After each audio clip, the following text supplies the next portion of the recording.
Bonjour, bienvenue dans cette capsule vidéo sur l'utilisation de GAMS IDE.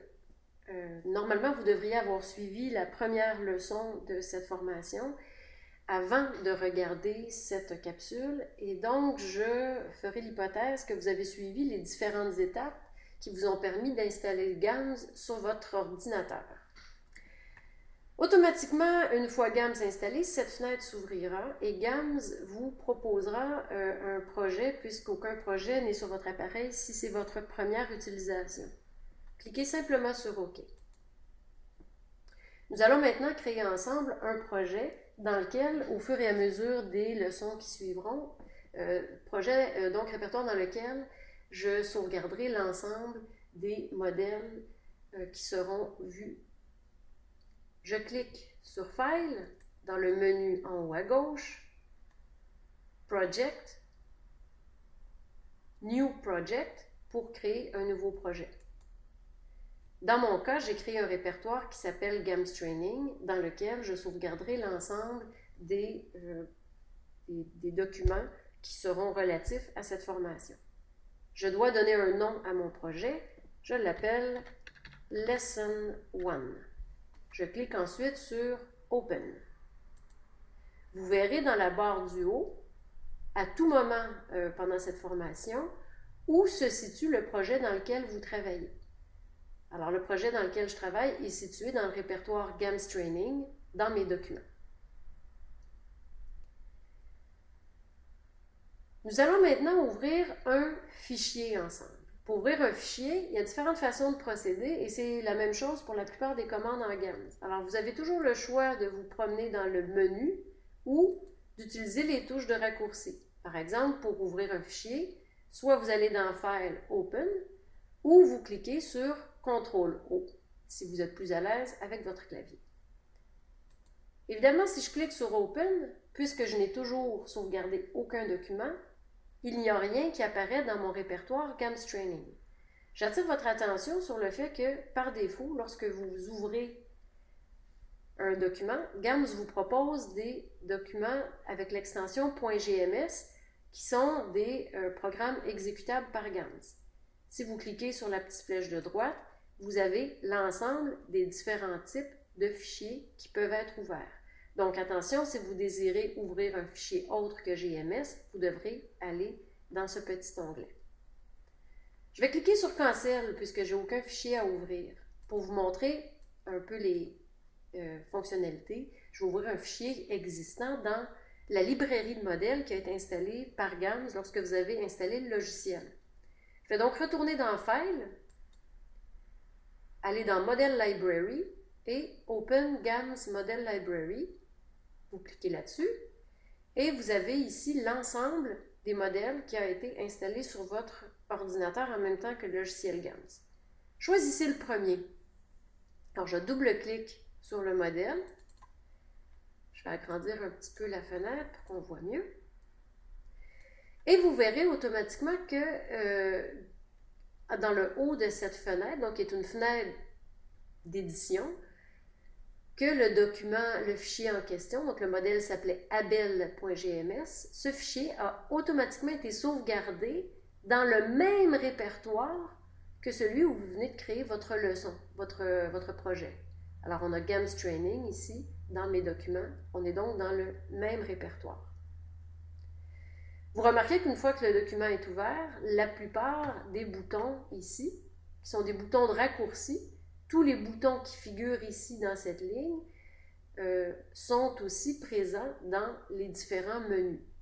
On a donc ouvrir, sauvegarder, les trois boutons ici pour faire des recherches, l'option ici pour trouver les parenthèses où s'ouvre ou se ferme une parenthèse, impression, et aussi exécuter GAMS, donc exécuter le fichier à l'aide de GAMS. J'attire votre attention sur un deuxième point. Votre curseur clignote ici et vous avez dans le bas la localisation de votre curseur. Vous êtes donc à la première ligne, au premier élément. Si je clique, disons ici, devant le N, je suis maintenant à la ligne 16, au 9e caractère. Il importe peu d'écrire votre code, peu importe où sur la ligne, mis à part les options qui commencent par le signe de $. Nous en discuterons davantage dans les prochaines leçons. Faisons tourner ce fichier, donc on va le faire exécuter par GAMS, soit en cliquant sur la flèche rouge, ou, comme le suggère GAMS, en appuyant sur F9. Je vais cliquer sur la flèche rouge. GAMS vous proposera de définir vos solveurs par défaut si c'est votre première utilisation. Cliquez sur Oui. Cette fenêtre s'ouvrira automatiquement et vous avez l'ensemble des solveurs qui apparaît en titre de ligne et l'ensemble des types de problèmes qui peuvent être résolus comme titre de colonne. Pour le moment, cliquez simplement sur OK. Les solveurs proposés par GAMS sont tout à fait ceux que nous souhaiterons utiliser dans le cadre de ces leçons. On clique sur OK. Vous voyez qu'une deuxième fenêtre s'est automatiquement ouverte pendant la résolution du modèle. Évidemment, le processus de résolution dépend de votre appareil. Il peut être plus ou moins long, dépendamment de la rapidité de votre appareil. On appelle cette fenêtre la fenêtre de processus ou le Process Window. Si je retourne dans ma fenêtre d'édition, je constate qu'un fichier s'est automatiquement ouvert qui porte le même nom que mon fichier de modèle, Abel, mais avec l'extension LST. C'est mon fichier de sortie.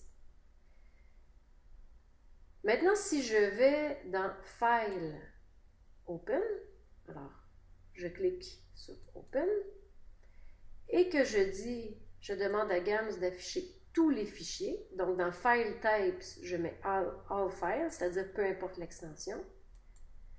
Vous verrez que GAMS a créé automatiquement un ensemble de fichiers.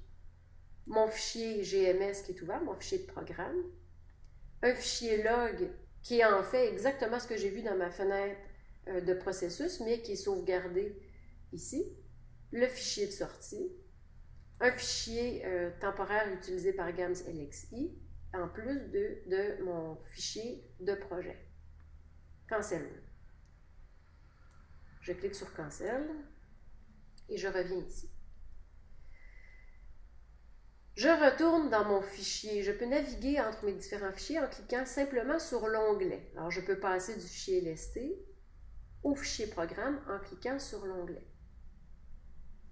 La plupart des fonctionnalités d'éditeurs de texte sont possibles avec GAMS, c'est-à-dire je peux sélectionner une partie de texte et la copier, soit en appuyant sur le bouton de droite de ma souris et en choisissant ce que je souhaite faire, copier par exemple, ou je peux utiliser les touches de raccourci habituelles, CTRL-C, CTRL-V. Donc, vous voyez que c'est assez simple d'utilisation.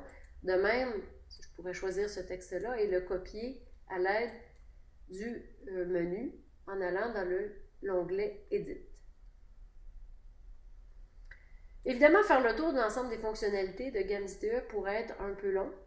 Je vous suggère d'aller dans le fichier, dans l'onglet Help du menu. Alors, on clique sur Help. Le premier document qui vous est proposé est porte justement sur GAMS IDE. Vous trouverez dans ce document-là l'ensemble des informations sur GAMS IDE. Il y a même une visite guidée. Je vous suggère fortement de la faire à la suite de cette leçon. Ainsi, vous pourrez voir l'ensemble des fonctionnalités de GAMS IDE. Aussi, dans le fichier d'aide toujours, deux autres fichiers ont été très utiles de mon côté pour créer l'ensemble de ces leçons. Le GAMS User Guide, qui est un fichier PDF, duquel je me suis inspirée pour faire les leçons, et aussi le Expanded GAMS Guide de McCarl, qui est extrêmement utile et qui est construit d'une façon assez facile d'utilisation. Alors, je vous suggère fortement d'utiliser ces fichiers d'aide pour la suite de vos projets de modélisation. On se voit à la prochaine leçon. Au revoir!